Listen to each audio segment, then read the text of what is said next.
Bismillahirrahmanirrahim. Assalamualaikum warahmatullahi wabarakatuh.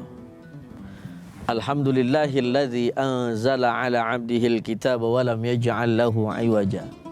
Asyhadu an la ilaha illallah wahdahu la syarikalah wa asyhadu anna Muhammadan abduhu wa rasuluhu la nabiyya ba'dah. Tribuners yang dirahmati oleh Allah Subhanahu wa taala.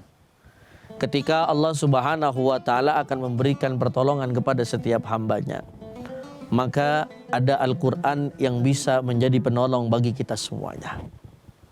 Ketika manusia nanti di alam kubur sifatnya sendirian dan tidak ada kawan yang menemani, maka bisa jadi Al-Quran sebagai penolong serta teman kita di alam kubur. Baginda Nabi Muhammad SAW memberikan satu gambaran, memberikan satu semangat supaya kita rajin-rajin membaca Al-Quran. Supaya apa? Supaya Al-Quran menjadi penolong kita nanti di yaumil qiyamah, bahkan di alam kubur. Sebab kata Nabi Muhammad SAW, Iqra'ul Quran fa innahu ya'ti yaumal qiyamah syafi'an li ashabi. Bacalah Al-Quran, sebab Al-Quran akan menjadi penolong nanti di yaumil qiyamah. Tribuners yang dirahmati oleh Allah Subhanahu wa taala. Maka Al-Quran ini kalau kita jabarkan panjang, Al-Quran itu kalam Allah, kalam-kalamnya Allah Subhanahu wa ta'ala, yang diamanahi kepada baginda Nabi Muhammad sallallahu alaihi wasallam. Dulu sebelum diturunkan kepada Nabi Muhammad sallallahu alaihi wasallam, Allah menawarkan kepada gunung. Namun gunung bukanlah makhluk seperti manusia yang mampu memegang yang namanya amanah dari Allah berupa Al-Quran. Lau anzalna hadzal Qur'ana ala jabalil la ra'aitahu khashi'an mutasaddian min khasyatillah. Al-Quran mundur, jangan aku ya Rabb, aku tidak mampu. Lalu diturunkan kepada manusia yang paling hebat, yaitu Rasulullah sallallahu alaihi wasallam. Ketika Rasulullah sallallahu alaihi wasallam diamanahi Al-Quran, maka Rasulullah mendakwakan kepada umatnya supaya umatnya tidak meninggalkan Al-Quran.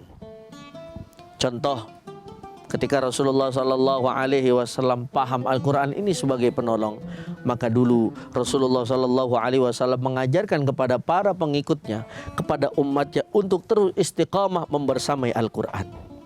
Bukan hanya ketika bersama Al-Quran sedang sedih saja. Justru sedang ketika kita mendapatkan kabar gembira, harusnya kita makin dekat kepada Al-Quran. Kenapa? Karena makin banyak orang itu memegang Al-Quran, makin banyak orang itu membaca Al-Quran, maka akan makin banyak pertolongan Allah yang akan menghampirinya. Tribuners yang dirahmati oleh Allah Subhanahu wa ta'ala. Bahkan ada satu golongan yang nanti Allah selamatkan bukan hanya di dunia namun di akhirat, yaitu golongan yang mana di situ ketika hidupnya memegang Al-Quran. Tribuners yang dirahmati oleh Allah Subhanahu wa ta'ala. Maka dari itu, ini bulan istimewa, bulan di mana diturunkan Al-Quran, au syah nuzulil Quran, yang mana bulan ini menjadi bulan istimewa karena Ramadan istimewa karena diturunkan daripada Al-Quranul Karim. Maka dari itu, mari sama-sama kita raih keberkahan Ramadan. Bukan hanya keberkahan di dalam Ramadan, tapi keberkahan di hidup kita nanti sampai datang yaumil qiyamah. Bahkan sebelum qiyamah kita ada di alam kubur, kita raih pertolongan dengan Al-Quran. Mudah-mudahan makin banyak kita membaca Al-Quran, makin banyak pula pertolongan yang akan kita dapat di dunia maupun di akhirat. Amin ya rabbal alamin. Tribuners yang dirahmati oleh Allah Subhanahu wa ta'ala, mari kita khatamkan. Ayo, udah dapat berapa juz sekarang? Ustadz, saya masih dapat 15 juz. Mari terus kita kejar sisa daripada 15 juz untuk menghatamkan minimal ya 1 bulan 1 kali.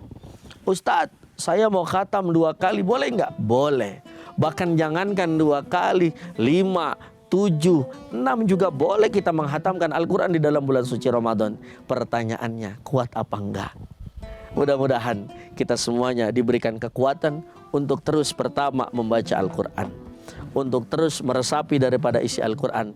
Dan mudah-mudahan yang paling istimewa, kita dapat menghafalkan daripada isi Al-Quran, sehingga Al-Quran bisa juga menjadi penahan. Ketika kita ingin berbuat maksiat, kita ingat ada Al-Quran di dalam hati kita. Ketika kita ingin berbuat dosa, ketika kita ingin berbuat zalim, kita ingat ada Al-Quran di dalam hati kita. Maka insya Allah Al-Quran yang akan menjadi penghalang daripada setiap perbuatan maksiat yang akan kita lakukan. Amin ya rabbal alamin.